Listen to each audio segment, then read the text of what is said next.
parti. On va prêcher la parole. Actes chapitre 17, versets 27 à 28, nous dit quelque chose de très intéressant. Actes 17.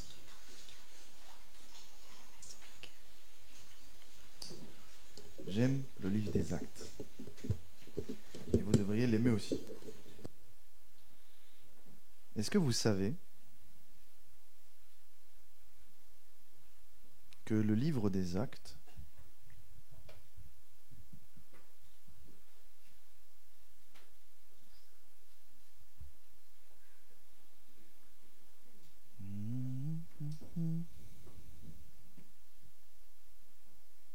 Ok. Est-ce que vous savez que le livre des Actes est le seul livre qui n'est pas encore terminé? Malgré qu'on n'écrive plus rien dans la Bible, le livre des Actes continue toujours. Mais c'est intéressant de voir comment il s'appelle, ce livre. Il s'appelle le livre des... Donc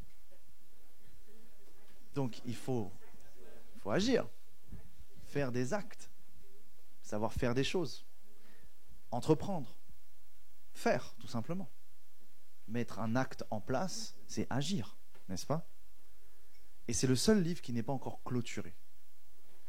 Et même si nous ne sommes pas des apôtres, parce qu'on l'appelle les actes des apôtres, nous sommes tous au bénéfice de leurs enseignements.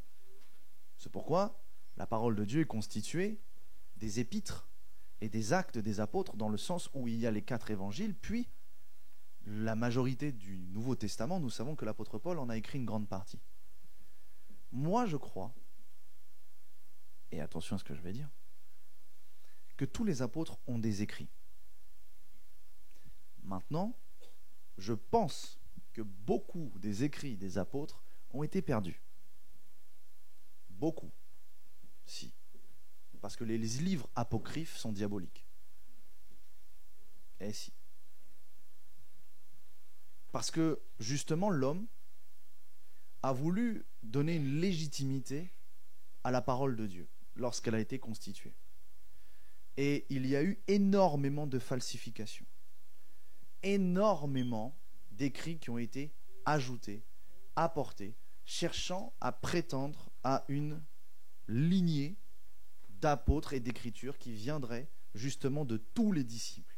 Sous-entendu, parce que certains disciples ont écrit, tous auraient dû écrire. Et tous auraient dû apporter leur version. Donc, beaucoup de personnes ont été animées d'un esprit, voulant justifier que tous les disciples avaient des écrits, et donc ils ont créé des écrits. Et ça, il faut en être parfaitement conscient. Et je ne conseille personne, mais moi, pour avoir lu les livres apocryphes, je peux vous assurer qu'il y a des diableries comme pas possible, des hérésies comme pas possible, en long, en large, en travers. Parce que lorsqu'on va prendre, par exemple, l'évangile de Judas, quand on le lit, on a peur. Il n'est pas à lire, et ce que je dis, ce n'est pas recommandé de le faire. Il faut avoir une foi solide, il faut croire vraiment en une doctrine très carrée, parce qu'il y a des choses qui peuvent vous déstabiliser. Vraiment. Et ils ont été créés pour ça, pour déstabiliser. Et il est vrai que dans la Bible d'aujourd'hui, celle de, on va dire, prendre la Bible standard Louis II, je dirais que tous les livres authentiques n'y sont pas. Tous n'y sont pas. Par exemple, pour avoir lu les Maccabées, c'est un livre historiquement authentique. Pour avoir lu le livre d'Enoch, c'est un livre historiquement authentique. Seulement le problème, ce sont les traductions. Il y a plein de traductions qui ne sont pas les bonnes traductions. Des gens qui ont voulu recréer le livre d'Enoch. La vraie traduction, c'est celle qui vient de Qumran. La vraie traduction numéro 1, c'est celle qui vient de Qumran. Et ça, c'est très important de le savoir. Mais le livre d'Enoch est très particulier. Et il faut vraiment, vraiment, vraiment être bien enraciné. Parce qu'il déstabilise avec les expériences qu'il a eues et qu'il raconte. Mais le livre d'Enoch est quand même mentionné dans la Bible. Donc au bout d'un moment, on se pose des questions. Et on se dit, si quand même il est dans la Bible d'aujourd'hui, mentionné dans Jude ou dans d'autres passages, on se dit, bon, il y a peut-être quelque chose à voir. Mais il faut vraiment tomber sur la bonne version. Parce qu'après, il y a des trucs qui disent tout et n'importe quoi. Tout comme, par exemple, il y a d'autres évangiles qui sont sortis et qui ont voulu parler de le fait que Jésus aurait eu une femme et des enfants et des descendances. Tout un truc comme ça. Il faut faire attention à tout ça. Mais il faut quand même prendre en considération que, comme je l'ai dit, Dieu ne peut pas être condensé à un livre. Sinon, Dieu n'est plus Dieu. Si on arrive à asseoir Dieu dans un livre, c'est plus Dieu. D'ailleurs, si on prend même la réalité, même Dieu n'est pas assis sur son trône. Et ça, il faut le comprendre. Pourquoi je dis ça ? N'oublions jamais une chose. Lorsque Jean est arrivé devant le trône de Dieu, il n'a pas vu Dieu. Il a vu un lion devenir un agneau. Ce qui veut dire qu'à chaque fois qu'il est question de représenter Dieu, nous comprenons que Dieu s'est représenté lui-même à travers des images pour être accessible aux hommes. Mais même Dieu n'est pas dans le troisième ciel. Même Dieu n'est pas dans le royaume de Dieu. Parce que le premier ciel, c'est le ciel bleu. En vérité, il n'est pas bleu, mais vous avez capté. C'est le ciel bleu, c'est le ciel de l'atmosphère, c'est le ciel de la terre. Ça, c'est le premier ciel. Et il n'y a pas 7 ciels.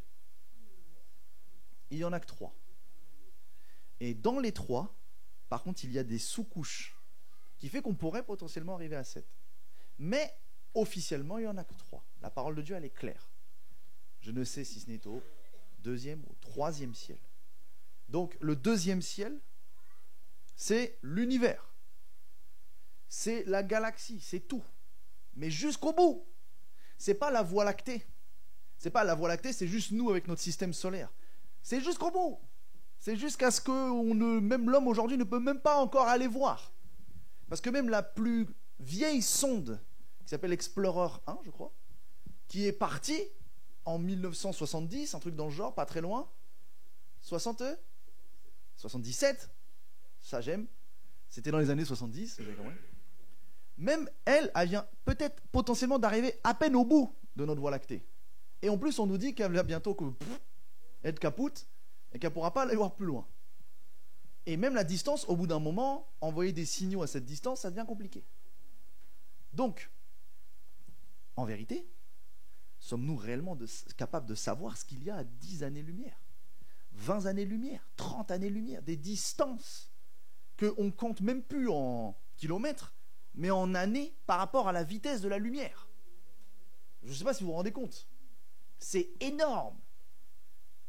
C'est pourquoi, je vais le dire pour que ça passe, et que c'est juste ma petite parenthèse du jour, s'il devait y avoir des extraterrestres, on les aurait déjà vus.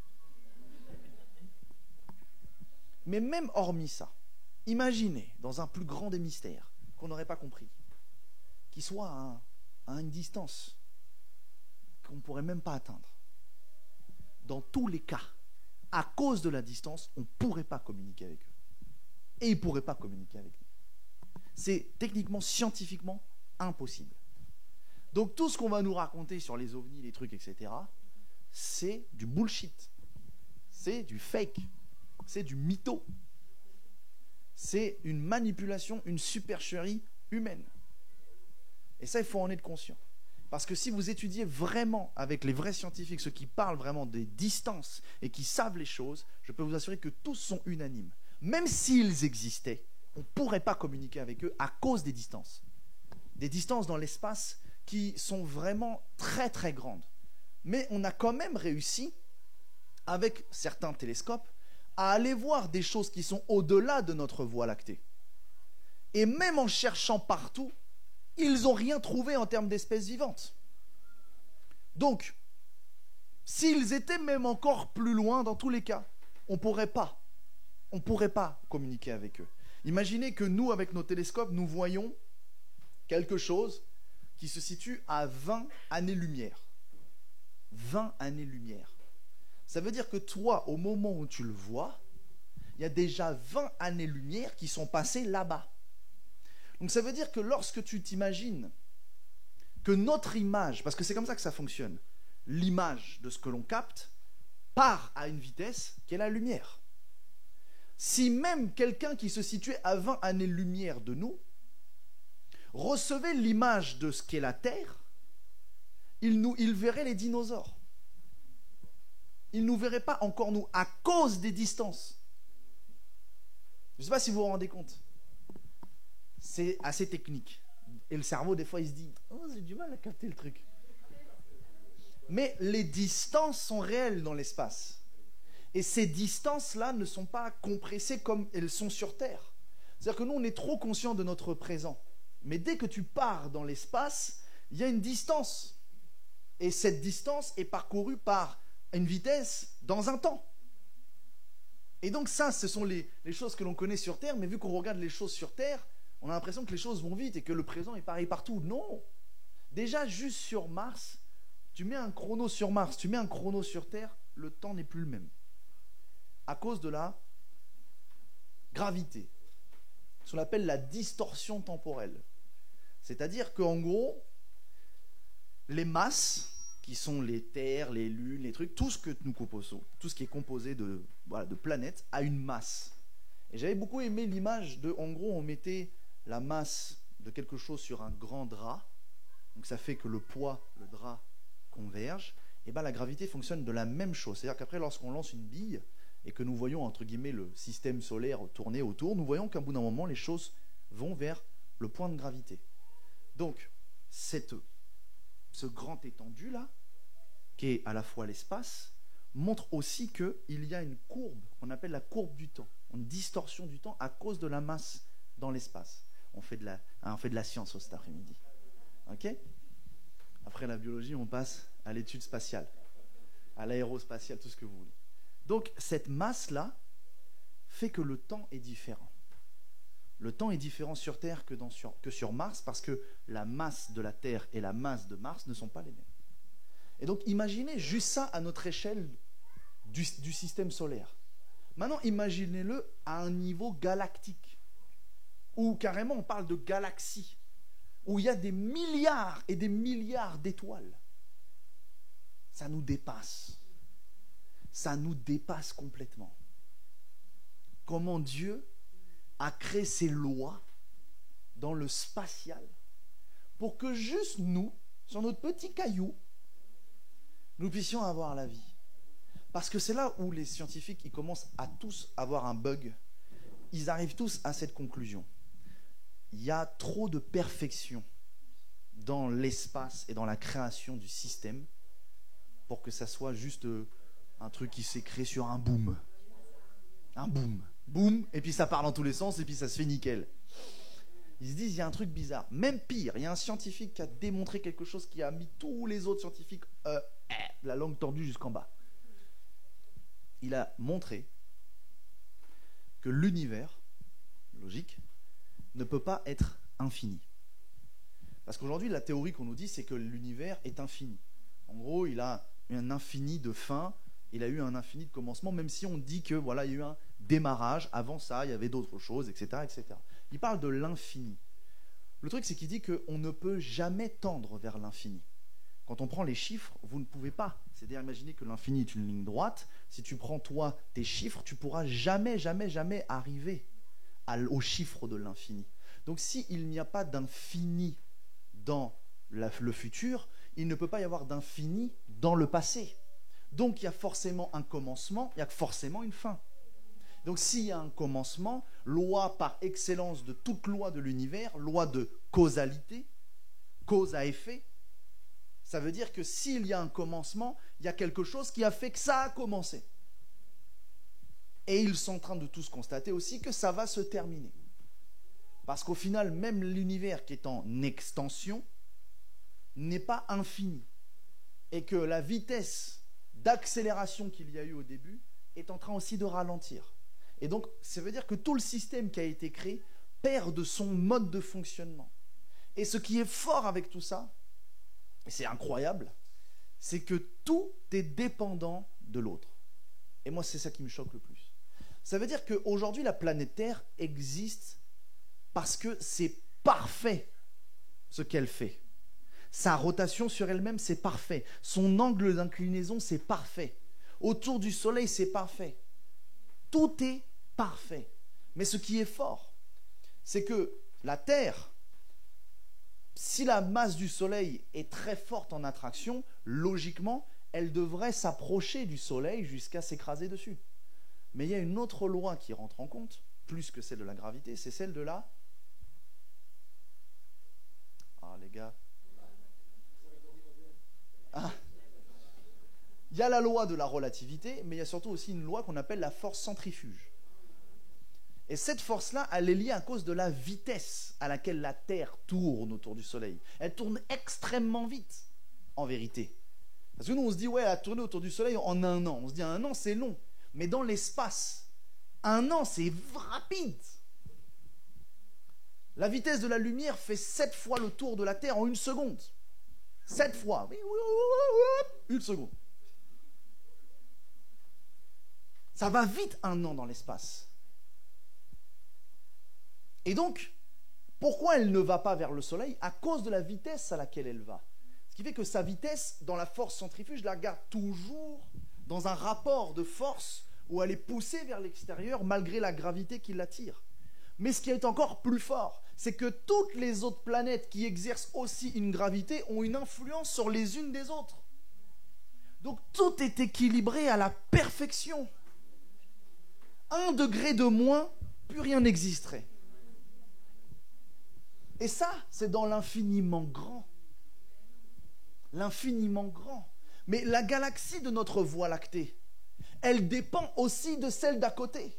Parce qu'ils exercent tous des forces. Et ce qui est plus fort, c'est que nous, on met le Soleil sur un plateau, on dit le Soleil est au centre, et on tourne tous autour.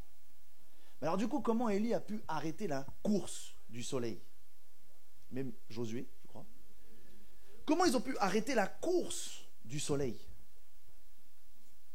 Eh bien, c'est parce qu'en vérité, dans notre galaxie, le Soleil est en mouvement.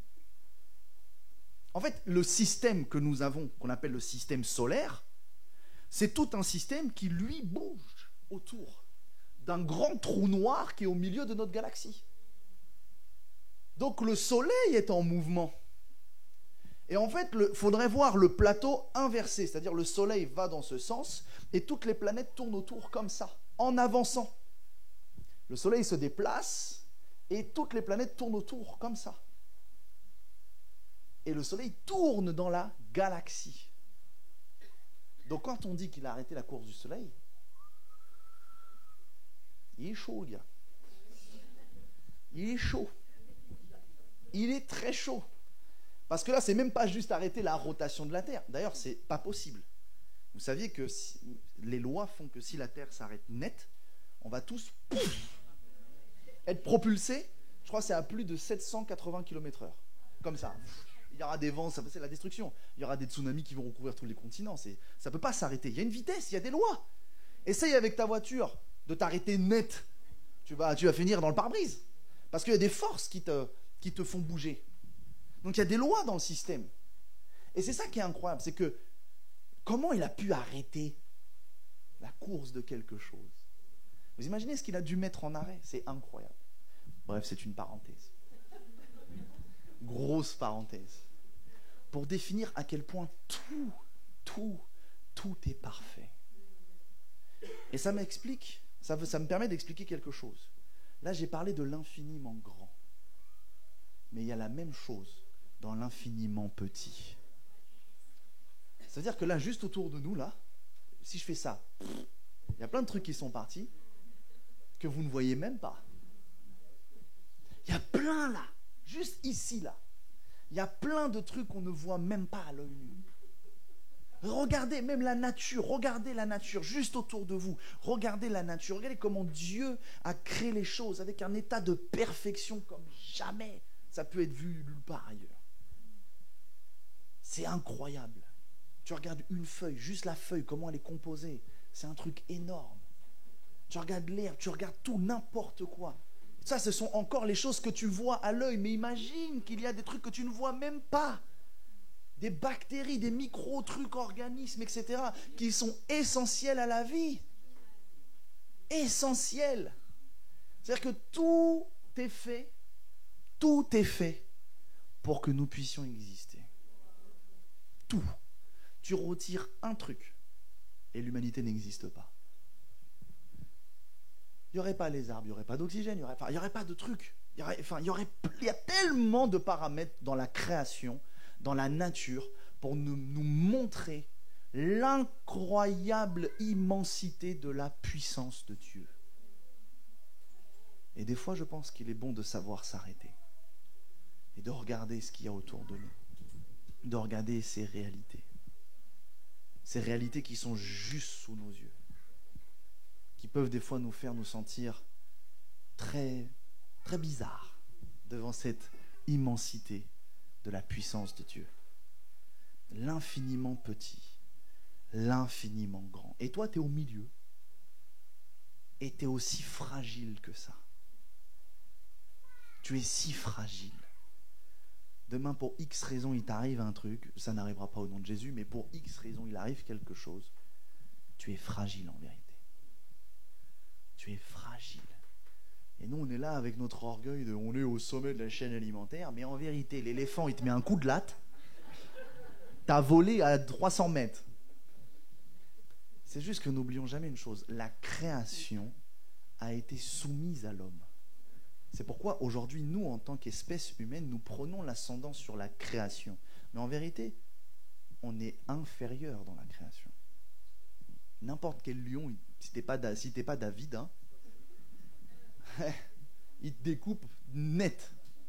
N'importe quel ours, il te découpe net.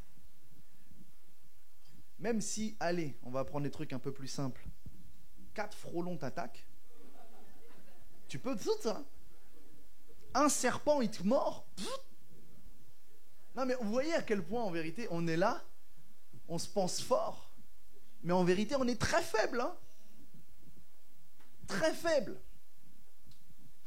C'est juste que les choses nous ont été soumises spirituellement. Donc elles obéissent. Comment tu peux expliquer qu'un animal a peur de l'homme ? Alors qu'en vérité, techniquement parlant, il a toute la force nécessaire pour te couper en 8. Puis après de faire un petit barbecue. C'est ça qui est ouf. C'est que dans l'espèce animalière, il y a quelque chose qui a été placé en toi qu'il voit. Il se dit, si j'y vais, c'est parce qu'en fait j'ai peur de toi et que je me défends. J'y vais pas parce que je suis...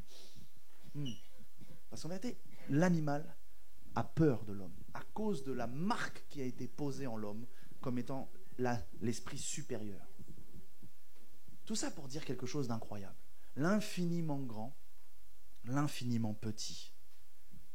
C'est ouf ce qui se passe quand on étudie ces choses. Et ce que j'aime avec la réalité spirituelle, c'est que tout, vous êtes prêts ? Tout, dites avec moi tout est en Christ. Tout est en Christ. Je ne sais pas si vous vous rendez compte de ce que ça signifie.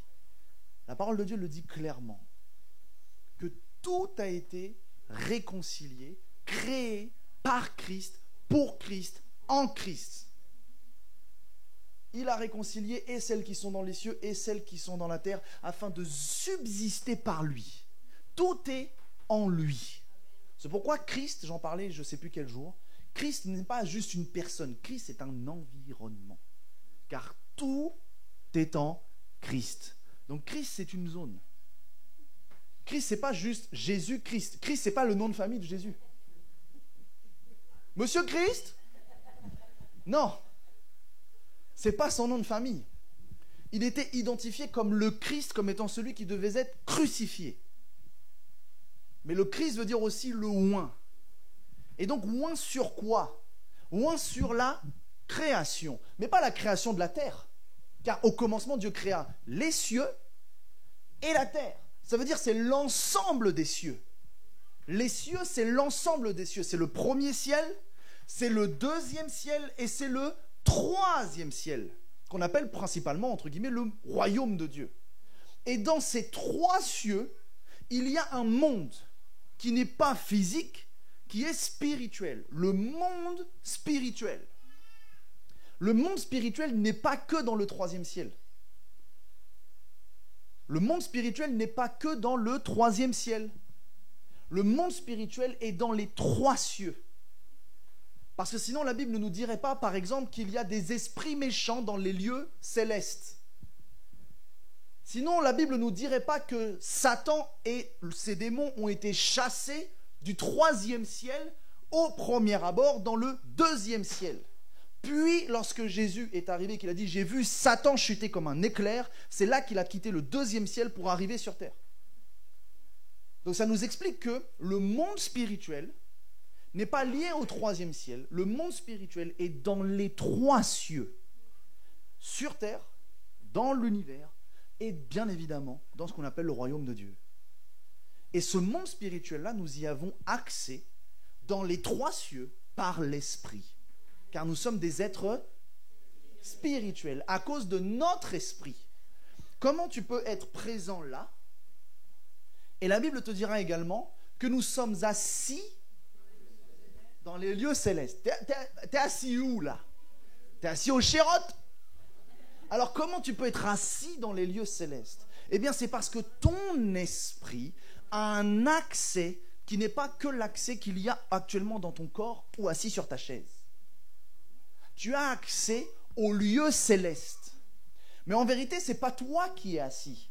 La Bible dira, vous êtes assis dans les lieux célestes. Elle ne dit pas ça. Elle dit, vous êtes assis en Christ, qui lui est assis à la droite de Dieu. Donc en vérité, nous ne sommes pas assis dans les lieux célestes, nous sommes assis en Christ, qui lui est dans les lieux célestes. Et si tu es assis en Christ, et que la parole de Dieu dit un truc incroyable, tout est en lui, fait par lui, fait pour lui, tout subsiste en lui. Tout, Mars, Vénus, toute la création entière est en lui. Et après on te dit quoi? Christ en toi. Hein? Comment ça, Christ en moi? L'environnement où il y a tout en moi? Mars en moi?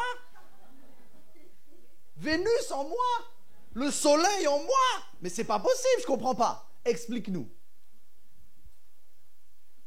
Explique-nous. Tout est en Christ et tout ce qui est dans Christ est en moi car Christ est en moi. Ça semble bizarre ton histoire. Le cerveau, erreur 404. Il bloque. Comment l'univers peut être en moi? C'est une grande réalité spirituelle qu'il faut comprendre derrière tout ça. Christ est un environnement de la royauté de Dieu. N'oublions jamais une chose. Il ne peut pas y avoir de roi sans royaume. Il ne peut pas y avoir de roi sans royauté. Sous-entendu, sans l'exercice de la royauté. C'est pourquoi, pour qu'il y ait un royaume, il faut qu'il y ait un environnement qu'on appelle le royaume, défini par les territoires. Il faut qu'il y ait un roi et que ce roi exerce sa royauté sur le territoire qu'il a. Et bien avec Dieu, c'est exactement pareil. On l'appelle le roi des rois. C'est très particulier de savoir pourquoi il est le roi des rois. Qui sont les rois? Bref, un autre débat. Le roi, dans son royaume, qui est sa création tout entière, et il exerce sa royauté sur l'environnement qu'il a. Et tout est à lui. Mais à cause de son amour pour nous, de son alliance avec nous, la parole de Dieu dira qu'il a fait de nous des co-héritiers en Christ. Donc nous avons part, du coup, à un héritage. L'héritage, c'est l'héritage de qui? L'héritage de quoi? Comment on transmet un héritage? Par un testament. C'est pourquoi Christ, mort à la croix, nous a écrit sur son testament et nous a permis d'avoir part à l'héritage. L'héritage qui est à Christ, mais nous sommes co-héritiers. Co-héritier, comme on dit par exemple co-adjoint ou co ce que tu veux, je ne sais pas. Quand tu bâtis une entreprise, tu as un associé, il est co-dirigeant. Voilà. Tu es co-héritier. Ça veut dire que tu as accès au même héritage que Christ. Et quel est l'héritage de Christ? Car la parole de Dieu en parlera de différentes manières. Que vous êtes la postérité de Christ. Comment nous pouvons comprendre c'est quoi l'héritage de Christ? Eh bien, l'héritage de Christ, c'est d'avoir accès, par son autorité, à la même stature de gouvernance que lui dans sa création. C'est pourquoi la Bible dira que tout est à vous, car tout est à lui, et tout est à Christ, et Christ est à Dieu. Tout est à vous, car tout est à lui. Donc tout ce qu'il a, il te l'a donné. Et te l'a dit, je le partage avec toi. Tu es co-héritier de tout ce que j'ai. Et nous, on est là, en train de bégayer ou de bloquer sur un petit confort matériel de nos vies. Sur une petite histoire qui trouble nos cœurs. Alors que techniquement parlant, tu as accès à tout. Tout a été donné. Tu as juste à savoir comment le prendre. Et c'est là qu'après on rentre dans ce qu'on appelle les principes spirituels, de savoir comment on pourrait prier pour avoir certaines choses. Mais là n'est pas le débat. Tout est à Christ et tout est à nous car Christ est en nous. Et c'est là où ça nous explique quelque chose. On n'obtient pas les choses en allant à l'extérieur. Je précise ma pensée. Il y a des personnes qui voient encore trop par la vue. Les choses sont loin, loin dans le ciel. Dieu est loin dans le ciel. Dieu est là-bas. Les trucs célestes, c'est là-haut. Et il faut que j'aille là-haut pour aller chercher quelque chose. C'est pas la réalité. Il n'y a rien au-dessus de toi. Il y a tout en toi. Ça veut dire que même si physiquement, si on mettait les choses physiques, les choses sont physiquement au-dessus, mais tu as accès à tout, car tous les accès sont en toi. Ça veut dire qu'on ne sort pas de son corps pour aller chercher quelque chose. Et là, vous comprenez que, par exemple, il y a des gens qui vont faire ce qu'on appelle le voyage astral. Et eux, ils sortent, puis ils vont autour des planètes. Puis ils disent, ouais, je vois des choses, je vois des astres, tout ça. Ce sont des réalités. Mais tu peux, techniquement parlant, si toi tu es enfant de Dieu, avoir des accès à voir des choses dans le monde spirituel, dans le 2e ciel, dans le 3e ciel. Les gens qui ont été ravis en esprit, qui ont vu le Seigneur, qui ont vu le royaume de Dieu, qui ont vu des choses. Ils ont vu des choses en vision. Mais rien n'a été fait en sortant. Tout a été fait en profondeur. Tout a été fait en toi. Car Christ est en toi. C'est pourquoi que la relation intime avec Christ ne se fait pas dans l'extérieur, mais dans la profondeur de sa personne. C'est en étant profond avec lui. Quand on est profond avec quelqu'un, on parle d'avoir une profonde intimité.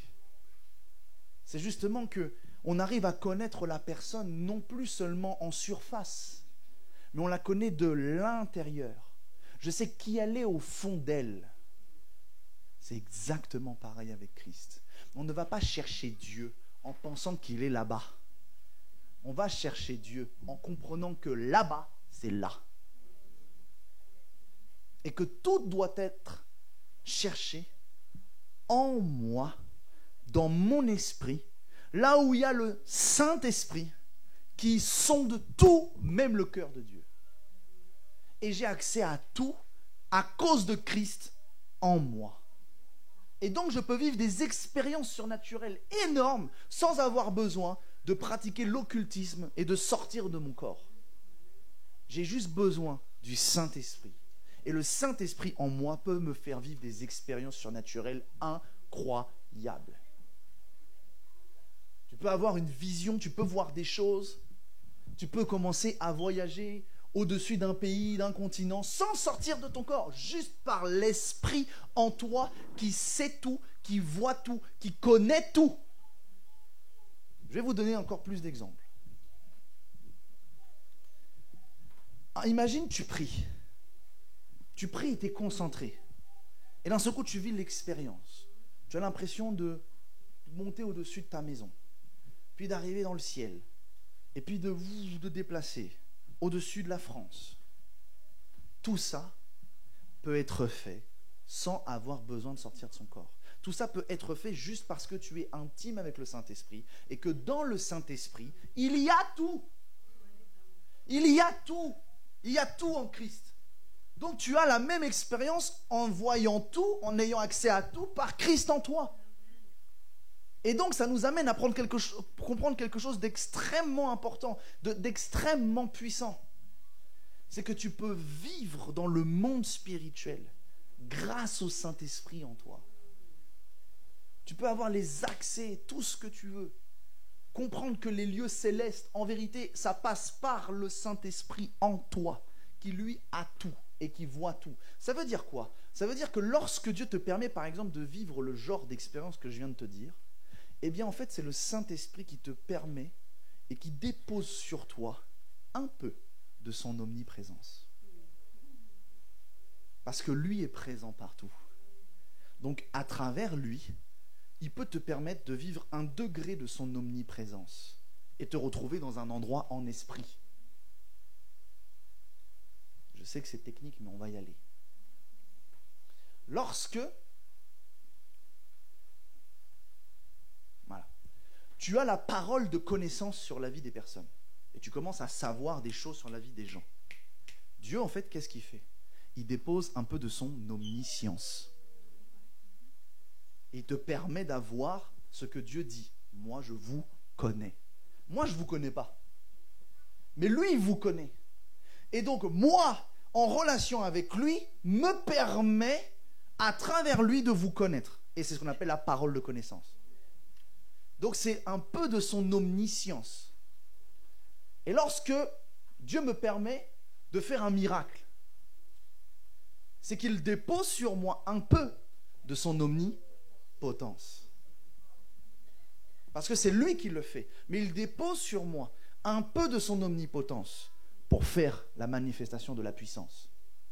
Ce qui nous amène à comprendre quelque chose de fort. Aucun être humain sur Terre ne peut avoir la totalité de l'omniscience, de l'omnipotence et de l'omniprésence de Dieu. Mais pire que ça, aucun esprit ne peut avoir l'omniscience, l'omnipotence, l'omniprésence à 100%. Même le diable n'est pas omniprésent. Il n'est pas à 100% partout sur la terre. Il ne sait pas tout, même s'il en connaît beaucoup sur son rayon. Il n'a pas la toute-puissance, même s'il a quand même une certaine onction. Eh oui, j'ai dit un mot bizarre. Une certaine onction, mais oui, la puissance du diable ne vient pas du diable. Il a été créé par Dieu. La puissance du diable, et écoutez, ça va faire mouche. La puissance du diable, c'est la puissance de Dieu. C'est juste qu'il l'utilise à des fins différentes. Il a corrompu. Le diable n'a pas perdu sa puissance. Le diable a perdu son autorité sur nous. Parce qu'en vérité, la chose qui lui permettait d'avoir l'autorité sur nous, c'est ce que la Bible appelle le corps du péché. Ça veut dire qu'en nous, lorsque nous naissons, il y a une place, imaginez que j'ai un grand carré là. Il y a une place, un cube, dans lequel le péché vit, dans lequel le péché demeure. Il y a ce qu'on appelle ce corps-là, cette boîte-là, le corps du péché. Cette boîte où il y a le péché qui vit en moi, parce que je suis juste né sous la lignée du péché. Et lorsque Christ, à la croix, a vaincu le péché, il ne dira pas « j'ai détruit le péché ». Il dira « j'ai détruit le corps du péché ». Ça veut dire que j'ai détruit ce cube qui permettait au péché de résider en toi. J'ai perdu ce cube-là, j'ai détruit ce cube-là, afin que le péché ne puisse plus demeurer dans ta vie. Ça veut dire avoir ce qu'on appelle le statut de quelqu'un dans l'iniquité. Satan, le mystère de l'iniquité, c'est quoi quand on parle de Satan, qu'il a le mystère de l'iniquité? C'est-à-dire que le péché de Satan, ce n'est pas ce qui l'a fait chuter aux yeux de Dieu. Le péché d'orgueil, par exemple, on dit Satan était un orgueilleux, et que son orgueil a été manifesté. Ce n'est pas l'orgueil qui a fait que Dieu lui a dit « Sors de mon royaume ». C'est qu'il dit « En toi a été trouvée l'iniquité ». Ça veut dire quoi l'iniquité? Ça veut dire que le péché avait transformé sa nature. Et que maintenant il avait la nature du péché. Il était le péché. Alors que tant qu'il péchait sans devenir iniquité, Dieu ne lui a pas dit pars de ma présence. Il a vu tous les complots, tout ce qu'il a fait, tout ce qu'il a organisé, tout ce qu'il a commencé à parler, à ruminer, se dire mais moi là-bas, comment il va mettre un homme au-dessus de ma tête? Comment est-ce possible? Non. Il a vu tout ça. Mais ce n'est pas ça qui a fait que Satan a été chassé. C'est que Satan, à un moment donné, à l'époque de Lucifer, en lui, sa nature avait changé. Et cette nature de l'iniquité ne peut pas demeurer dans la présence de Dieu. C'est ce qui a fait qu'il a été chassé, à cause du mystère de l'iniquité. Donc en fait, nous, quand nous sommes nés, nous étions dans l'iniquité. Mais lorsque Christ, à la croix, par son sacrifice, a détruit le corps du péché, il a détruit la nature du péché qui était en toi. Ça veut dire qu'il a retiré la possibilité que tu sois dans l'iniquité. C'est pour ça qu'on dira qu'il t'a fait naître de nouveau. Que vous n'êtes plus les mêmes. Vous êtes une nouvelle créature. Parce que vous n'êtes plus sous le mystère de l'iniquité. Maintenant, ça ne veut pas dire que tu ne peux pas continuer de pécher. Et il y a une grosse différence entre celui qui a la nature de péché que de celui qui pêche par acte de péché. Et ça, c'est très important à comprendre. C'est très important à bien différencier. C'est le corps, c'est cette zone qui a été détruite afin que Satan n'ait plus de droit sur toi. Parce que c'est à cause de cette boîte en toi qu'il avait des accès et qu'il pouvait réclamer des choses.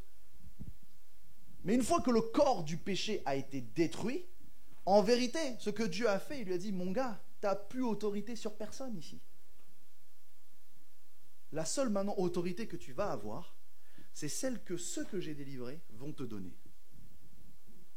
Ça veut dire que si toi, tu ouvres délibérément la porte au diable, évidemment qu'il va entrer. Il se dit, attends, oh c'est bien ici. Si tu donnes un accès, c'est totalement différent. Mais techniquement parlant, selon la parole de Dieu, selon ce que Christ a fait, et ce que Christ a fait est parfait, il a fermé toutes les portes. Il a tout détruit de manière à ce que Satan n'ait plus autorité sur toi, à moins que tu lui donnes. Elle est là la réalité spirituelle. Et donc ça nous amène à comprendre cette réalité. C'est que ce qu'il y a en toi ne peut plus être normalement esclave du péché. Tu ne peux plus être sous la domination du péché. Tu as le choix maintenant de dire je pêche ou je ne pêche pas. Lorsque le péché vient comme une tentation, tu as le droit maintenant de dire non, je ne céderai pas.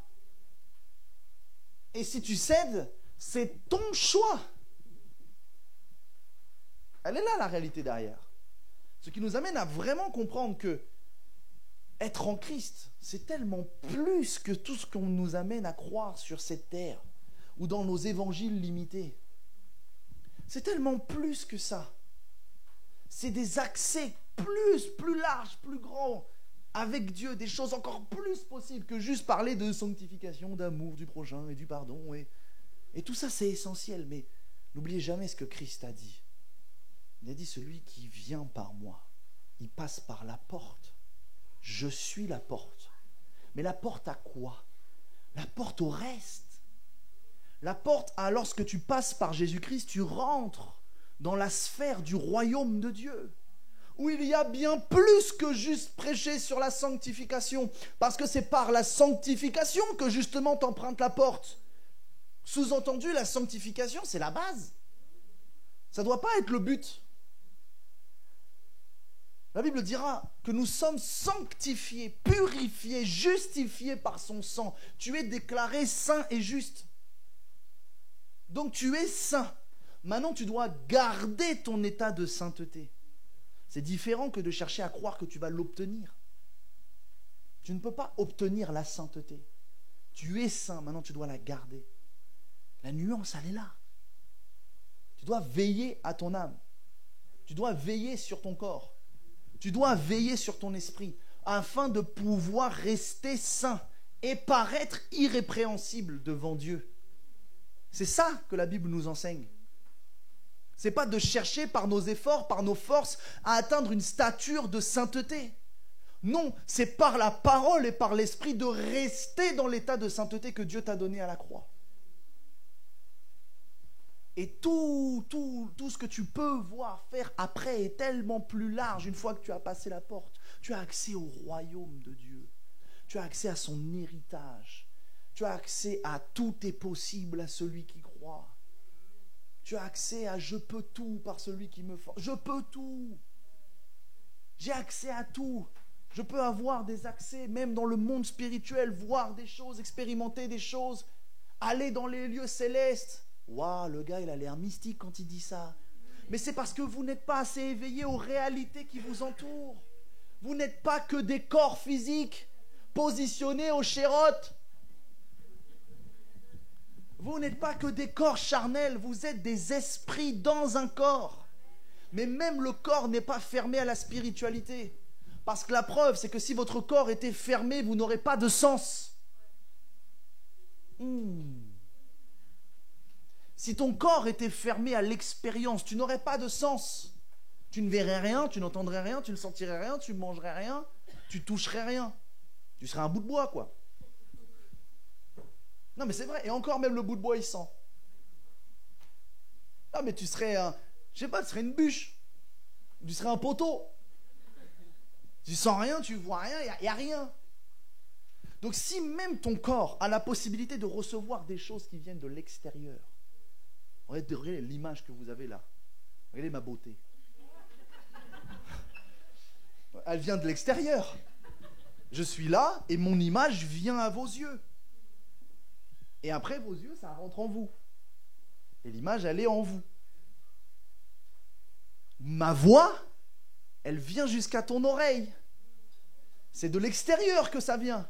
Ton corps est ouvert à recevoir de l'extérieur. À plus forte raison ton esprit, qui lui-même n'est pas limité par ton corps, parce qu'il peut avoir tout en Christ qui est en toi. Et même si tu n'étais pas à Christ, tu peux accéder au monde spirituel par la sorcellerie, tu peux accéder au monde spirituel par l'occultisme, tu peux parler à des démons, des esprits, et puis devenir Madame Irma. Commencer à voir dans des boules de cristal. Non mais vous voyez, même les gens de ce monde ont accès au monde spirituel. C'est pourquoi Jésus le dira, celui qui rentre dans la bergerie sans passer par la porte est un voleur. Mais c'est quelle bergerie dont il parle? C'est le monde spirituel.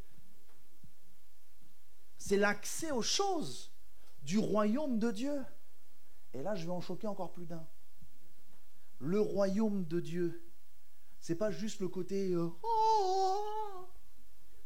c'est pas juste le côté du trône, c'est pas juste le côté lumière, c'est pas juste le côté la salle du trône dans sa beauté, dans son éclat. Ça, c'est qu'une zone. C'est qu'une zone du royaume de Dieu. C'est qu'un endroit où il y a les murailles, la cité royale et tout ce que vous voulez. Ça, c'est qu'un endroit. Le royaume de Dieu, c'est toute sa création. Mais ensuite, nous définissons la zone de là où est Dieu comme étant la zone de lumière. Mais pourquoi la Bible dira que Dieu habite une lumière inaccessible? Ah.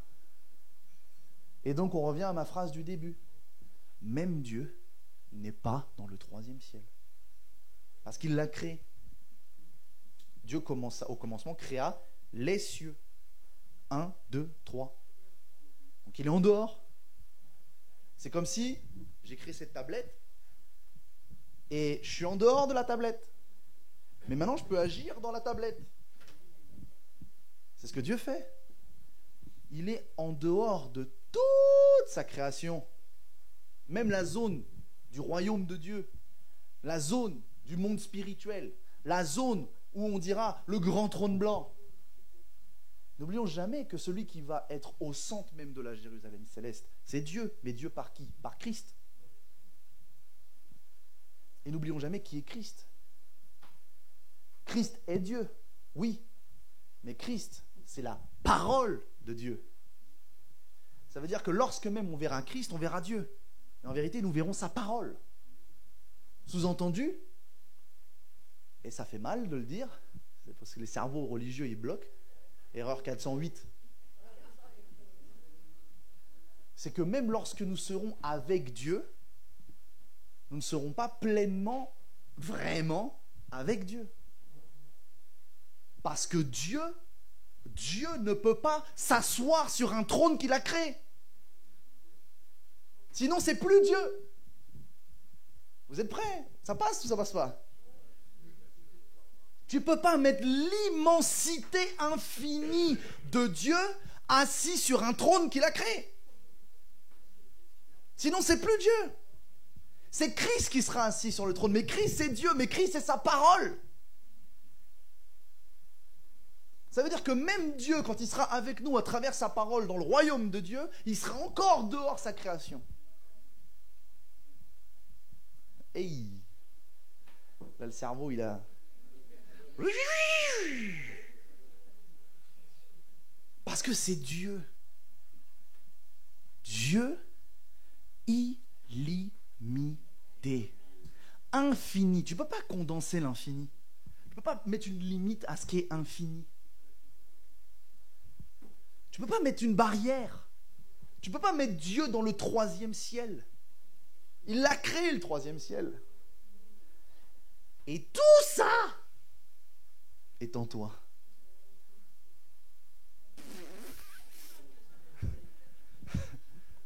On est à erreur combien là? Mais vous voyez comment j'aime parler de ça. Ça me passionne. J'aime parler de ça parce que ça nous fait prendre conscience vraiment à quel point on est limité. Limité. On a des limites intellectuelles. Même Einstein, erreur 404. Quand tu cherches à comprendre ça, ton cerveau, il... Waouh! Parce que nous sommes terre à terre. Nous regardons à la terre, nous regardons à nous, nous voyons nos limites corporelles et nos limites humaines. Dieu n'en a aucune. Zéro. Un zéro pointé. Zéro limite.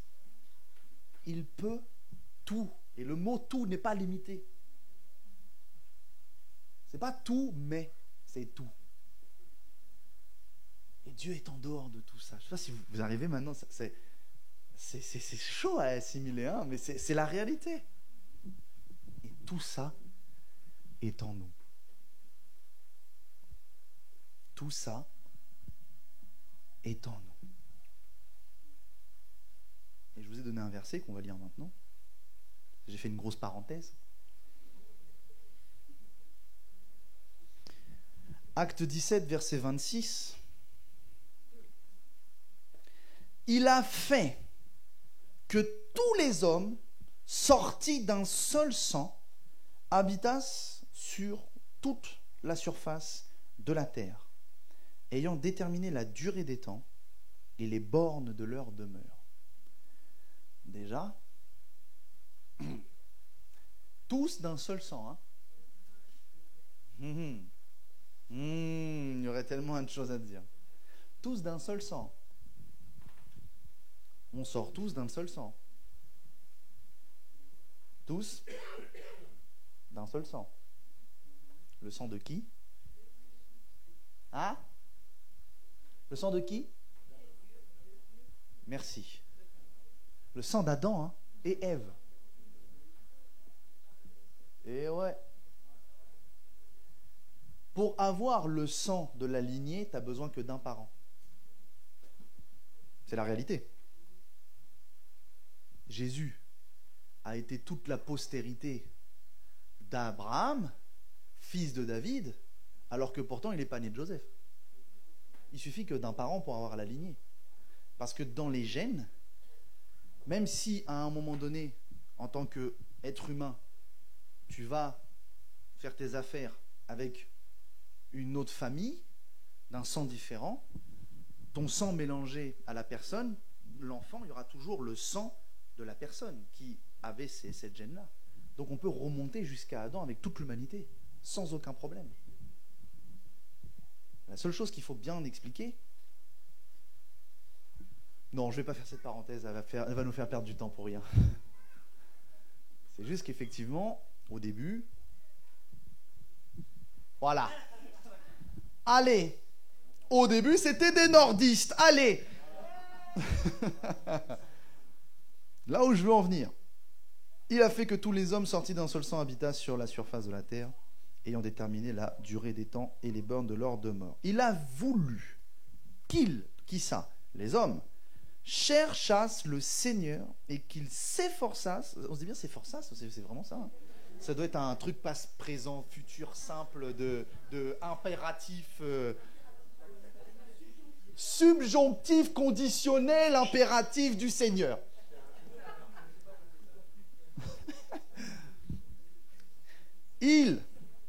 On y reprend. Il a voulu qu'ils, les hommes, cherchassent le Seigneur et qu'ils s'efforçassent de le trouver en tâtonnant, bien qu'il ne soit pas loin de chacun de nous, car en lui, nous avons la vie, le mouvement et l'être. Ça, c'est intéressant. On va lire maintenant Ecclésiaste, chapitre 12, verset 13.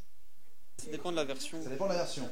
Écoutons la fin de tout ce qui a été dit. Crains Dieu et garde ses commandements, car c'est là le tout de l'homme. Voilà. En... Voilà. Bon, le verset, il dit quoi en gros? Crains Dieu et observe ses commandements. C'est là ce que doit faire tout homme. C'est là ce que doit faire tout homme. Et nous avons vu tout à l'heure que ce que Dieu nous demandait dans Acte 17, c'est que nous le cherchassions,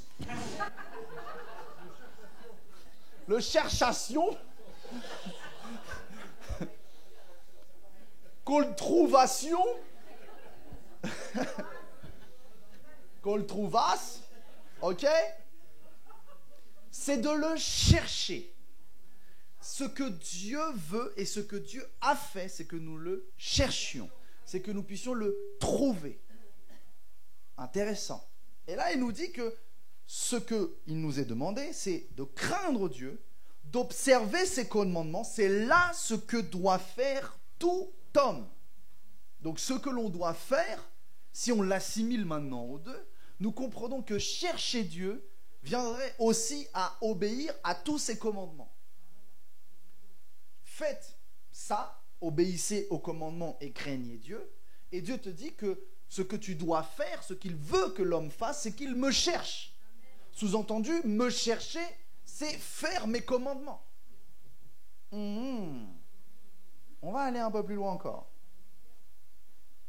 Jean 17, 3. Normalement, il n'y a pas d'erreur. Vas-y. Allô, oui. Or, la vie éternelle, c'est qu'ils te connaissent, toi, le seul vrai Dieu, et celui que tu as envoyé, Jésus-Christ. Or, la vie éternelle, c'est qu'ils te connaissent, toi. Sous-entendu, chercher Dieu t'amène à le connaître. Et donc, pour chercher Dieu et le connaître, il faut que tu fasses ce que tout homme doit faire, obéir à ses commandements et le craindre. Allons encore plus loin. Galates 2, 20.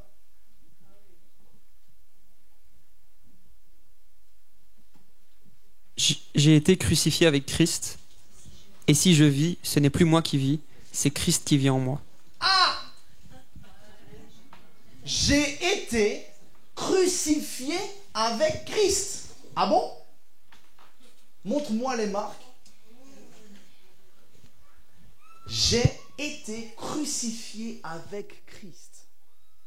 Et maintenant, ce n'est plus moi qui vis, c'est Christ qui vit en moi. Christ! Nous en avons parlé tout à l'heure. Et donc nous comprenons que Christ vit en moi, c'est la vie éternelle. Parce que je reçois la vie éternelle. Donc si je reçois la vie éternelle, je reçois quelqu'un qui est la vie. Christ lui-même. Et là maintenant on remonte tous les versets. Je suis crucifié avec Christ. Et je reçois la vie éternelle. Et cette vie éternelle, Jean 17,3, c'est qu'ils te connaissent toi. Et pour pouvoir te connaître toi, le seul vrai Dieu, et celui qui tu as envoyé, Jésus-Christ, nous avons compris qu'il faut recevoir cette vie éternelle, connaître Dieu. Qu'est-ce que connaître Dieu? Pour pouvoir le connaître, il faut le chercher. Et donc pour pouvoir le chercher, il faut craindre et obéir à ses commandements. C'est bizarre. Comment je peux obéir à quelque chose que je dois chercher, que je dois trouver, et que en le trouvant, ça va me donner la vie éternelle, et en ayant la vie éternelle, je vais avoir la vraie vie, et donc Christ en moi. Et donc si j'ai Christ en moi, j'ai l'héritage de Christ. Tout. Ce qui veut dire, dans cette magnifique suite logique, parce qu'elle est logique, que vous y croyez ou pas, dans cette merveilleuse parole, là, ce que le Seigneur nous enseigne,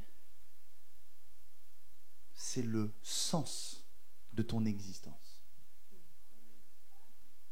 Voici la raison pour laquelle tu vis. Et c'est ça qui est ouf. Parce que recevoir Christ, ce n'est pas juste se convertir et dire je suis un Christ, c'est parti. Et puis tu vis comme si de rien n'était. Là, il est question de comprendre que obtenir la vie éternelle, c'est pas juste obtenir la vie du salut. Parce que la vie éternelle, je boue moi-même. La vie éternelle, c'est pas juste le salut. Ce que tu as reçu, c'est Christ en toi. Mais tu l'as reçu à travers l'esprit de vie qui vient vivre en toi. Et tu comprends du coup que si le Saint-Esprit vit en toi, il te donne tous les accès parce que Christ est en toi. Donc ça veut dire que la vie, c'est le salut. La vie éternelle, c'est de connaître Dieu. Donc, connaître Dieu, avoir la vie éternelle, c'est pas juste être sauvé. Avoir la vie éternelle, c'est avoir la vie qui te permet maintenant de connaître Christ. Et donc, en connaissant Christ, tu arrives à avoir la connaissance de tout ce que tu as. L'héritage de Christ en toi. La vie éternelle, c'est pas juste recevoir le fait de vivre éternellement. Ça, c'est que la base. Mais officiellement, tu vis déjà éternellement. Parce que de manière éternelle, que tu es à droite ou à gauche, tu iras quelque part. Donc, l'éternité, tu l'as déjà. Tu es déjà un être éternel. Soit tu vas aller au paradis, soit tu vas aller en enfer. Mais en enfer, tu y passeras ton éternité, ou au paradis, tu y passeras ton éternité. Donc tu es déjà un être éternel. Mais là, on te dit que tu obtiens la vie éternelle. C'est pas juste pour nous définir le fait que nous allons passer notre éternité quelque part. Même si c'est pour dire que tu passeras ton éternité là où il y a la vraie vie, qui est là où est l'Esprit de Dieu, là où est le Seigneur. La vraie vie éternelle. Je suis en train de renverser tout ce qu'on vous enseigne, c'est bien. La vraie vie éternelle, c'est d'avoir la vie qui te sauve dans un contexte d'éternité. Et Jean 17,3 nous a dit, or la vie éternelle, c'est qu'ils te connaissent toi. Sous-entendu, avoir la vie, c'est d'être sauvé. Mais avoir la vie éternelle, c'est d'avoir un accès à la connaissance de celui qui est l'éternité, qu'on appelle l'éternel. C'est ça la vie éternelle. C'est pas juste le fait d'être sauvé au paradis. Avoir la vie éternelle, c'est avoir l'accès par la vie du Saint-Esprit à connaître l'éternel. Et si tu connais l'éternel, c'est parce que tu le cherches. Et si tu le cherches, le Seigneur te donne une clé. Le seul moyen clair de bien me chercher, c'est de faire quoi? C'est de faire ce que doit faire tout homme. Ecclésiaste 12, 13 ou 15. Craignez Dieu, observez ses commandements, c'est là ce que doit faire tout homme. Et donc Actes 17, 27 à 28, comme nous l'avons vu tout à l'heure, afin qu'ils cherchassent Dieu, qu'ils s'efforçassent de le trouver, en tâtonnant bien qu'il ne soit pas loin de chacun de nous. Donc le but, c'est de chercher Dieu. Par la recherche, nous allons le connaître et nous obtenons par la connaissance de Christ en nous l'accès par la vie à connaître l'éternel. Connaître l'éternel. Et donc qui dit connaître l'éternel, dit connaître tout ce qui compose l'être éternel qu'il est. Par qui? Christ en toi.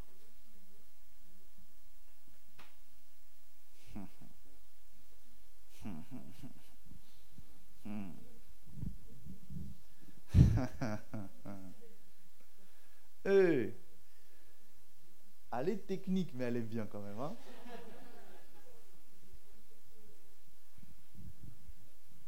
Cet après-midi, pour ceux qui étaient lourds avec leur repas,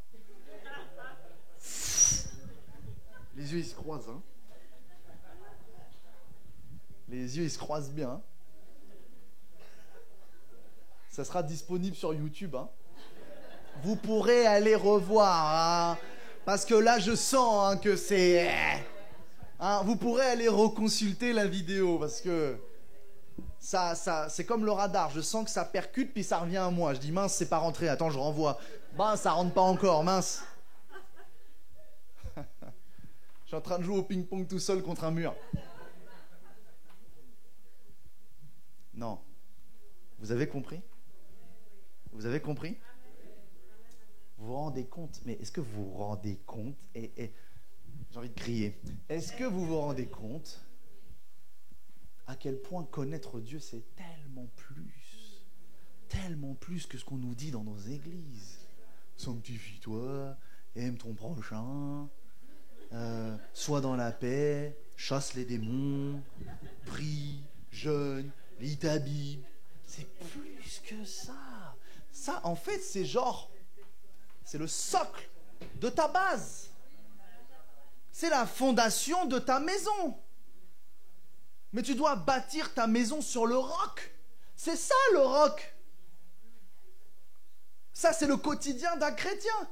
Donc ça veut dire que si maintenant je viens vous dire, tu pries pas assez, tu lis pas ta Bible, tu jeûnes pas assez, tu fais pas ci, tu fais pas ça, je vais le résumer. Tu as une dalle en béton qui est fragile. Ta dalle est fragile. C'est pourquoi lorsque tu cherches à bâtir ta maison, le diable il fait méchant loup. Il s'ouvre sur ta maison de paille. Et tout s'envole. Et toi, tu es déstabilisé après. Et tu as besoin de reconstruire ta vie. Parce qu'en fait, juste la base n'est pas solide. Et si tu es arrivé seulement à solidifier ta base, je ne sais pas si ça vous a fait le même effet, mais moi, même quand je prêche comme ça, c'est stimulant. Tu as envie de te dire, mais attends, mais il y a plus à connaître encore. Il y a plus à découvrir. Seigneur, que la base soit vite construite, que je puisse bâtir une maison où j'accède à des choses incroyables.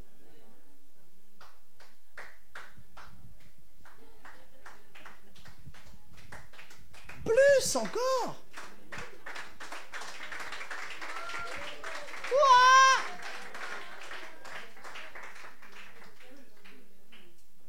c'est vivifiant. Tu te dis, mince Seigneur, mais je suis tellement ignorant. J'ai tellement plus à savoir, plus à connaître, plus à faire, plus encore, plus. Parce que j'ai l'accès pour connaître l'Éternel, mais my God, l'Éternel. Même ton cerveau, il bloque l'Éternel. J'ai accès pour tout connaître. Parce que même l'Esprit sonde tout. Sonde tout, il sait tout. Je vais même. Je vais. Quand on va aller au ciel, on va savoir tout. Et je pense qu'on va découvrir des choses que même le cerveau au ciel va faire erreur 404. Ah, tu peux répéter? J'ai pas noté. Alors maintenant, j'aime cette explication que je vais vous donner. Selon vous, et c'est ça qui est fort, on va arriver au ciel, puis tout va se télécharger. Tout d'un seul coup, on va arriver, clac, tout arrive et ouah, je sais tout.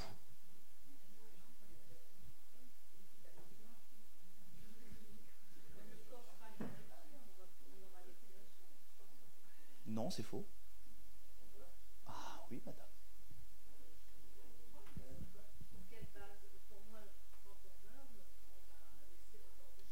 Ah ouais, donc pourquoi Dieu ressuscite les morts pour l'enlèvement? Donc,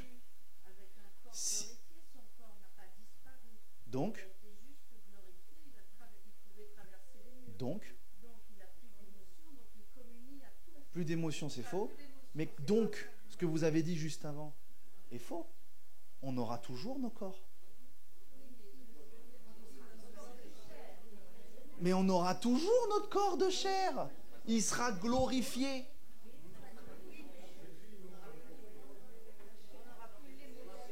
C'est faux. C'est faux. On n'est pas au salon de thé.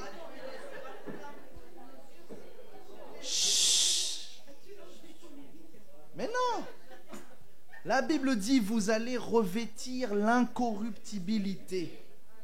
Tu vas le revêtir. Et ça va glorifier ton corps. Mais ton corps reste ton corps. Hein? Qui a dit quoi? Non, mais quand tu vas monter au ciel, tu montes avec ton corps. Tu gardes ton visage. Tu gardes ton nez.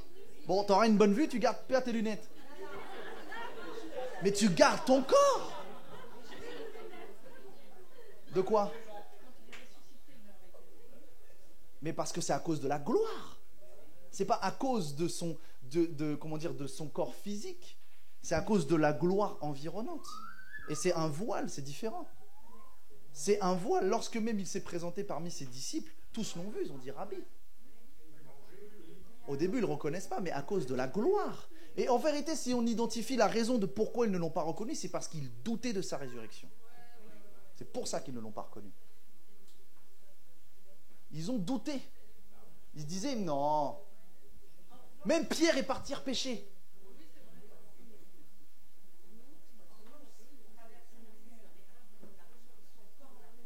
Si! Mais si, c'est parce que vous ne connaissez pas la science. Votre corps physique n'est pas matière solide. Non. Ce ne sont que des atomes qui sont collés les uns entre eux, suffisamment proches pour qu'on ait l'apparence de quelque chose de solide. Ce ne sont que des petites boules connectées les unes aux autres. Et ces mêmes boules constituent la matière. Ce qui fait que Jésus a pu passer à travers le mur ou le toit, c'est que il a aligné, en fait ce sont des électrons, ce sont des atomes, ce sont toutes ces choses-là qui sont en fait en mouvement et qui fait que parce que c'est en mouvement partout et qu'elle est en mouvement partout, quand je veux poser ma main, je ne passe pas à travers parce qu'il y a de l'opposition à cause de ce qui est en mouvement. Mais ce que Jésus a fait, c'est qu'il a arrêté le mouvement cellulaire du mur, le mouvement cellulaire de son corps, et donc les cellules passent entre les cellules avec son corps. C'est comme ça que ça se passe. Nous ne sommes pas matière au sens physique. Tout est atome. Tout est électron. Tout ne sont que des petites boules dans lesquelles, entre les deux, il y a des espaces vides. Hein. C'est juste que nous sommes liés par des liaisons énergétiques. Protons, neutrons, électrons, tout ce que vous voulez. On fait un peu de chimie aujourd'hui encore. Et tout ça ne sont que... Regardez au microscope. On parle même de l'oxygène. L'oxygène, c'est un O2 et O, ce sont des atomes comme ça, etc. Tout ça, ce sont des petites boules. Nous sommes que des petites boules. Avec des espaces qui sont chargés électriquement, positivement ou négativement. Et donc, si tu arrives à rentrer ce qu'on appelle en phase, le mot, c'est rentrer en phase. Il n'y a que le corps glorifié qui pourra faire ça. Voilà, quand tu rentres en phase, tu permets à ce que le mouvement cellulaire qui se fait en permanence dans tous les sens, qui génère ta matière, d'être en contact et en opposition avec ce que tu touches, d'être dans un alignement qui fait que là où il y a les espaces vides, tu passes. Et c'est ça la réalité. Mais sinon, Jésus, il est bien passé à travers le mur avec son corps, parce qu'après, il prend son disciple, il dit, vas-y, mets ton doigt dans mon trou. Mets ton doigt. Mets ton doigt là.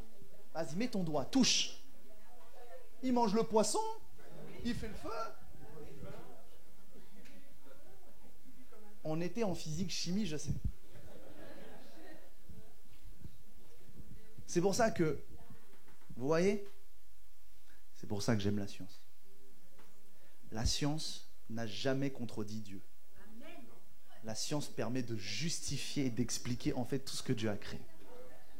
Mais ce sont les philosophes scientifiques qui, eux, ont commencé à dire « Mais non, ça se fait tout seul, ça sort... » Eh ouais. Jésus est passé avec son corps. Il est là-haut avec son corps. Il est le premier-né d'entre les morts. À être allé avec son corps, être avec son sang, présenter son sang. Son sang. Vous savez que... celle-là va piquer encore. Mais on est dans des trucs un peu théoriques et un peu des polémiques et un peu des... On est dans le complot. Ok. Est-ce la croix qui a marqué l'alliance totale faite à l'humanité? C'est le sang. Mais le sang, pour qu'il puisse marquer l'alliance, il faut qu'il soit posé quelque part. Pourquoi Jésus, lorsque il est descendu en bas, parmi les morts, dans le sanctuaire des morts, premièrement, il s'est présenté comme Christ, et ceux qui l'ont accepté, il est remonté avec eux. Ok. Il les a sauvés, tous ceux qui étaient dans l'attente du Christ. Puis, il revient sur terre. Mais lorsqu'au moment où il revient sur terre, il dira « Ne me touchez pas. » Tant que... Donc il est monté faire quoi? Présenter son sang. Où? Sur l'arche de l'alliance de Dieu. Parce que tout ce qui est ici n'est que l'ombre des choses à venir. Donc s'il y a une arche physique ici, il y en a une là-bas. Donc il a dû monter avec son sang, présenter son sang sur l'alliance de Dieu, pour que l'alliance soit faite avec nous. Et donc, ce qui est fort, c'est que non seulement son sang est monté, tout comme son sang est descendu. Donc, le sang a marqué l'alliance, et physique, et spirituelle, et partout.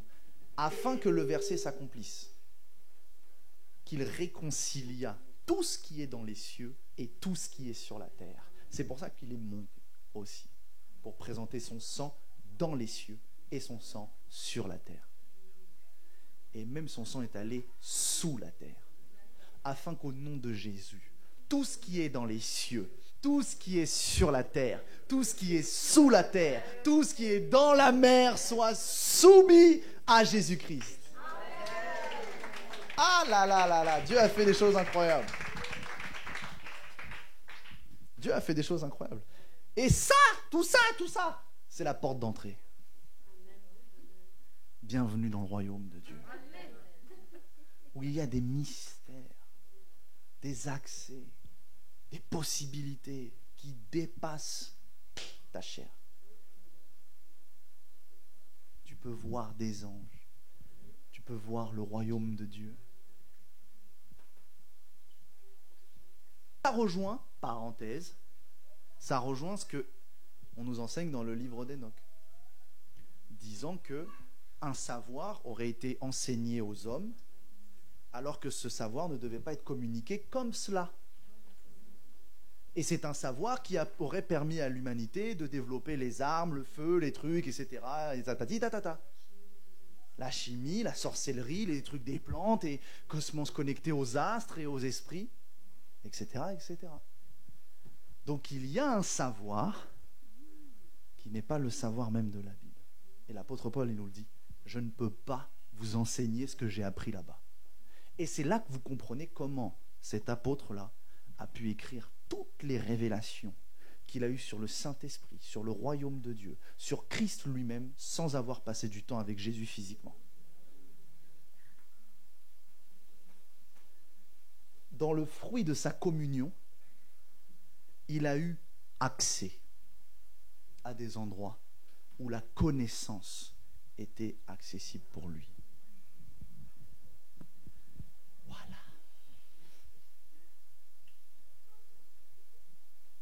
Oh, Dieu a permis, c'est sûr, mais c'est fort quand même.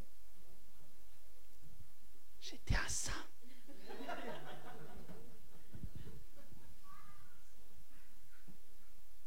Tout ça nous mène à une seule grande ligne conductrice. Cherchez Dieu. Cherchez Dieu. Cherchez Dieu, son royaume et sa justice, et toutes ces choses vous seront données. Vous vous rendez compte ce qu'on peut avoir? Toutes ces choses vous seront données par-dessus. Vous croyez que c'est juste on va te donner une voiture, une maison, de l'argent? Vous croyez que c'est ça le verset? Cherchez Dieu et toutes les choses de la vie là vont venir? Je vais être honnête avec vous. À moins que Dieu parle à quelqu'un et que cette personne te dise prends les clés de ma voiture et la voiture est à toi. Si tu reçois la prophétie que Dieu va te donner une voiture, ça veut dire que Dieu te dit va bosser.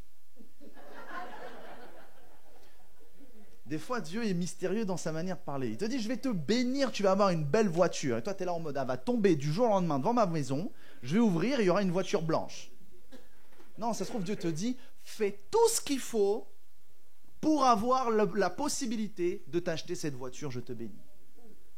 Des fois, la prophétie, il faut savoir l'interpréter. Maintenant, il est vrai, parce que je l'ai déjà vu et entendu, un gars, un jour, dit, Dieu m'a parlé, voici les clés de ma voiture, prends ces cadeaux. J'attends pour moi. J'ai reçu cette prophétie. Alors, est-ce que je dois aller bosser? Ou est-ce que je m'attends à ce que quelqu'un donne ses clés? J'ai quand même un standard. Pas en dessous de ce que j'ai. Non, je rigole. Oh, pas plus rigoler. Religieux. Tout ça pour dire que cherchez Dieu. Et toutes ces choses vous seront données. Vous croyez que c'est que des choses physiques? Vous croyez que c'est que des choses matérielles? Il y a bien plus encore. Plus. De la connaissance et un savoir qui nous dépasse. Qui nous dépasse. Regardez déjà la majorité des avancées technologiques ou médicinales. Ce sont des gens qui ont eu des songes. Einstein, E égale mc carré. Il l'a reçu en songe. Il était bloqué. Il disait, il y a un problème. J'ai la théorie des cordes et la relativité générale. Les deux là, ça va pas ensemble. Pourtant, ils existent tous les deux. Ouais, on est reparti dans on est dans la physique. Il a les deux théories, les deux marchent dans leurs environnements. Mais pourtant, on vit dans un environnement où les deux sont imbriqués et il ne comprend pas, il ne trouve pas. Il dort, paf, Dieu lui donne la clé. Un songe, il a la formule qui s'écrit. Je crois même, Steve Jobs, un songe, et il crée Apple. Il a croqué une pomme dans son songe? Non. Un songe. Et Dieu lui a montré toute la technologie qu'il a pu mettre en place pour pouvoir créer toutes ces choses. Oui, Dieu parle même à des païens. Je le disais hier, Dieu a parlé à Pharaon, Dieu a parlé à Nebuchadnezzar, Dieu a parlé à plein de gens qui n'étaient pas ses serviteurs. Même à Balaam, il lui a parlé. Bref. Dieu l'a fait, Dieu le fera encore. Si je ne dis pas de bêtises, je crois que c'est Louis Pasteur qui a reçu dans un songe. Ça, c'est une histoire. Est-ce que c'est vrai? Je ne sais pas. Mais que d'une certaine manière, il aurait reçu une formule lui permettant de produire un vaccin. On en arrive à comprendre que Dieu peut faire évoluer l'espèce humaine en l'inspirant de faire des choses. Et ça, c'est la réalité. Mais sachez que si Dieu le fait, le diable le fait aussi. Eh ouais. Pas sûr que l'IA, ça vienne de Dieu. Pas sûr que Dieu ait envie de développer des robots qui réfléchissent comme les hommes. Preuve d'ailleurs que c'est diabolique, c'est ce qu'on appelle l'hybride. Et l'hybride, c'est le mélange de cette nature corrompue avec la nature de l'homme. Exemple, Genèse 6. Les humains hybrides. Création d'anges et de femmes. Des êtres hybrides, appelés les Néphilim. En fait, n'oublions jamais une chose, c'est un cycle. Il n'y a rien de nouveau sous le soleil. Ce que l'humanité cherche à reproduire aujourd'hui, c'est la même chose, c'est recréer cette génération hybride. L'esprit, par exemple, quand je vous disais hier qu'on est je suis en train de faire le listing de tous les esprits, il y a un esprit qui s'appelle l'esprit de Nimrod. L'esprit de Nimrod aujourd'hui, il est à fond sur Macron. Il est à fond sur Madame von der Leyen, où ils veulent unifier l'Europe pour bâtir cette tour d'unification, etc. Même le Parlement européen, regardez sa forme, c'est la tour Babel. C'est des trucs tout simples, mais c'est écrit. C'est ça la réalité. Tout ça pour dire, cherchez Dieu. Cherchez Dieu. Je ne sais pas si vous vous rendez compte des accès possibles. Des accès qu'il y a. Des choses que l'on peut faire. Et tu peux tout faire sauf une seule chose. Tu peux tout faire sauf une seule chose. C'est quoi cette chose? Question pour un champion. Oui, oui, oui, oui.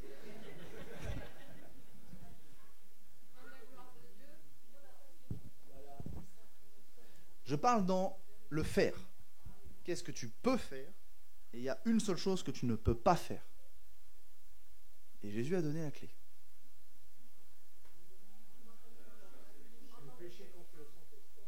Non, ça n'a rien à voir. Parce que techniquement parlant, tu peux le faire. Il y a une chose que tu ne peux pas faire. Et que tu ne dois pas faire. Et que tu ne pourras pas faire. Et que... Allez, je vous oriente parce que sinon on va y passer l'après-midi. Satan prend Jésus. Il lui dit saute.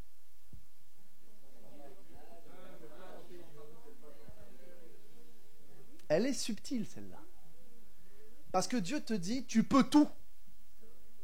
Donc tu as envie de dire bah vas-y, j'ouvre la fenêtre. Tu peux tout sauf une chose, tenter Dieu. Sous-entendu, tout ce que tu peux faire ne doit pas venir dans un esprit de tenter Dieu. Donc, d'une certaine manière, n'essaie jamais de sauter d'un immeuble. Maintenant, tu es sur un immeuble. Tu répares une vitre. Tu glisses. Ah, Dieu peut te rattraper. Parce que ce n'est pas ta faute. Mais si tu y vas pour tenter, ça ne marchera pas. Acclamons le Seigneur.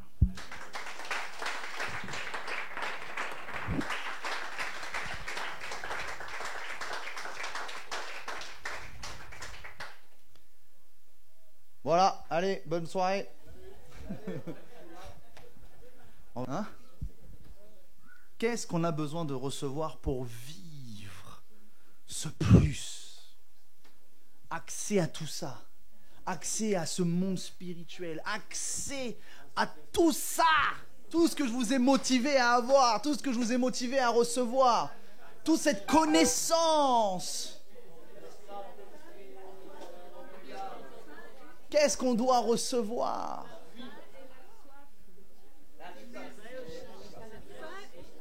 Qu'est-ce qu'on doit recevoir pour que, boum, je puisse sentir, voir, avoir des accès? Qu'est-ce que j'ai besoin?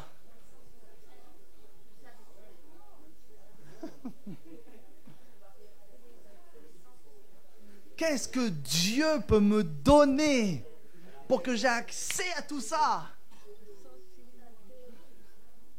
Qu'est-ce que j'ai à recevoir pour avoir toutes ces révélations? Pourquoi vous n'êtes pas debout? Qu'est-ce que j'ai besoin de recevoir pour vivre tout ça?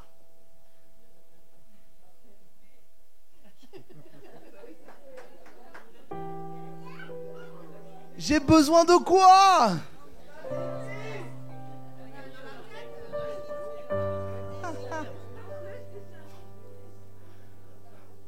Mais non, vous êtes là, le Saint-Esprit, vous l'avez déjà. Alors qu'est-ce que j'ai besoin de plus?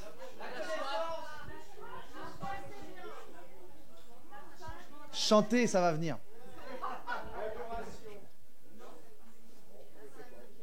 Ah oui, je veux de l'adoration pure.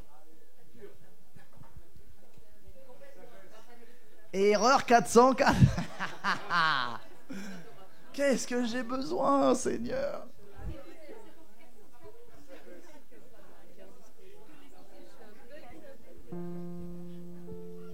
Concentrez-vous sur Dieu et adorez. Et adorez. Adore. Arrêtez de réfléchir. Je vais vous la donner la réponse. Check, check, check.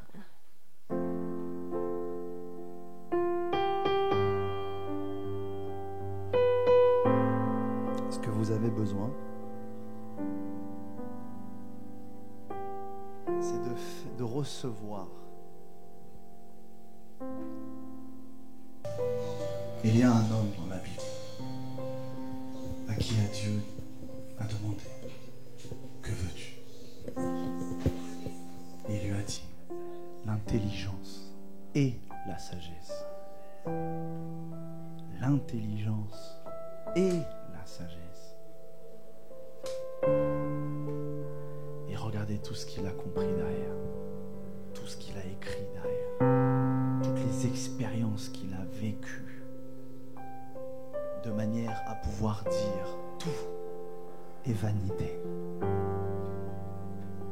Tout, il a tout vécu, tout ressenti, tout expérimenté, tout à cause de quelque chose qu'il avait reçu: l'intelligence et la sagesse. Même avec ça, il a pu créer le plus grand business qu'il a pu jamais avoir, et avoir l'or comme aucun homme sur terre aujourd'hui n'a pu posséder d'or. La richesse de Salomon, si elle était estimée, je crois qu'elle était même 2 à 3 fois supérieure qu'à celle d'Elon Musk. Tellement il avait amassé toutes les richesses. Mais tout ce qu'il a reçu de Dieu, c'est l'intelligence et la sagesse. C'est ça dont on a besoin pour être comme ouvert à toutes les réalités qui nous dépassent et qui renversent toutes les limites, toutes les barrières, toutes les limites et toutes les barrières. toutes les limites et toutes les barrières. Et Dieu envoie quelque chose ici pour vous.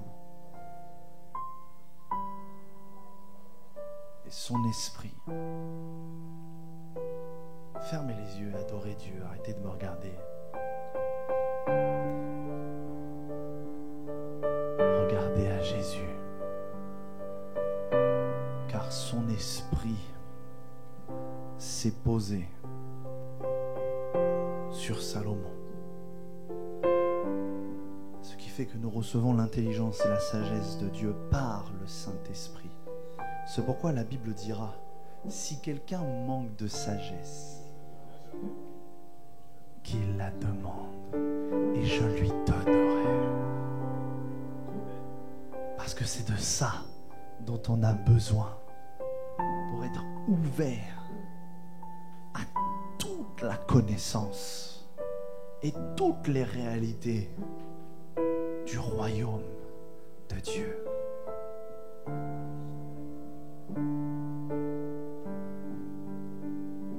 C'est le moment où Dieu, par son esprit, se déverse sur vous pour que vous receviez l'intelligence et la sagesse d'en haut, d'en haut, d'en haut, d'en haut. Et le Seigneur envoie des anges en ce lieu pour comme dégager les nuages au-dessus de vos têtes. La présence des anges balaie les nuages et maintenant vous recevez par la foi, par cette déclaration, l'intelligence et la sagesse d'en haut. Recevez au nom de Jésus la sagesse, l'intelligence d'en haut.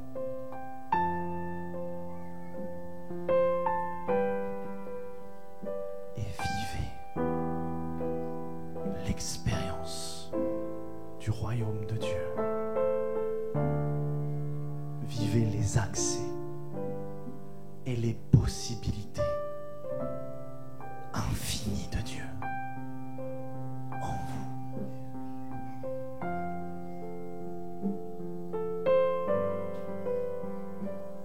Tu reçois, tu reçois, tu reçois, tu reçois, tu reçois.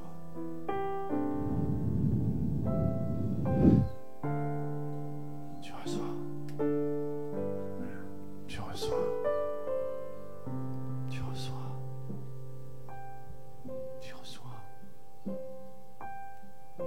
Tu reçois. Et tu l'as. Répétez après moi, Père éternel, ici et maintenant, je reçois parce que je te le demande, avec foi et sincérité de cœur. Je reçois ta sagesse, je reçois ton intelligence, afin d'avoir les accès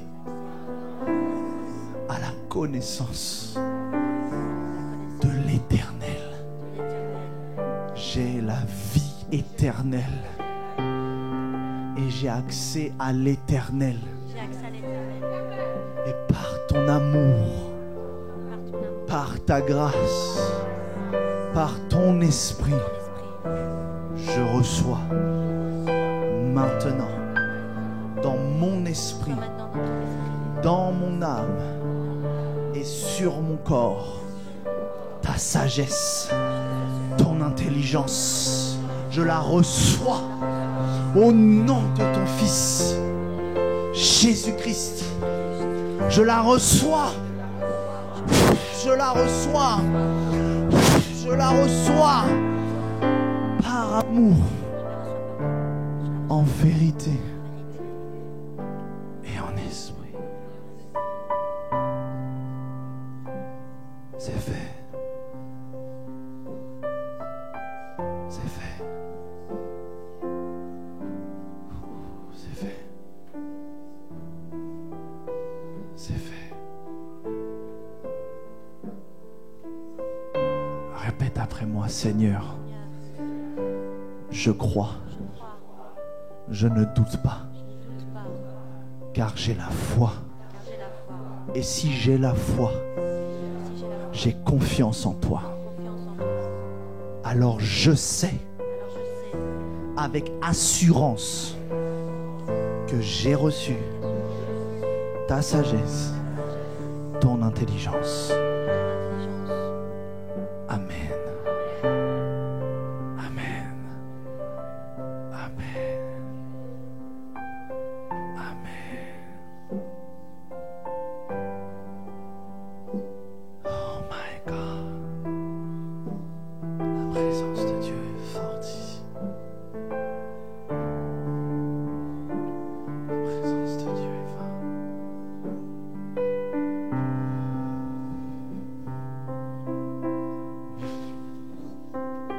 La présence de Dieu est forte ici. Laisse-toi être rempli. Laisse-toi être rempli. Laisse-toi être rempli.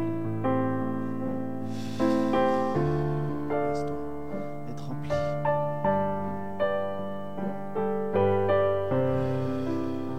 Laisse-toi être rempli. Sois rempli. Sois rempli de la sagesse et de l'intelligence d'en haut.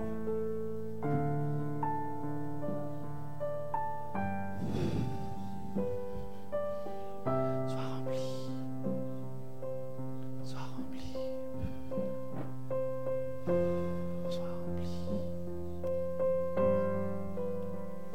Sois rempli. Sois rempli. Sois rempli. Waouh, waouh, c'est fort sur toi, c'est fort sur toi.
Alléluia.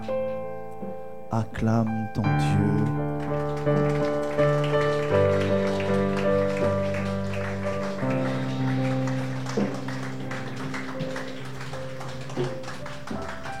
Je croyais que tu as acclamé un homme.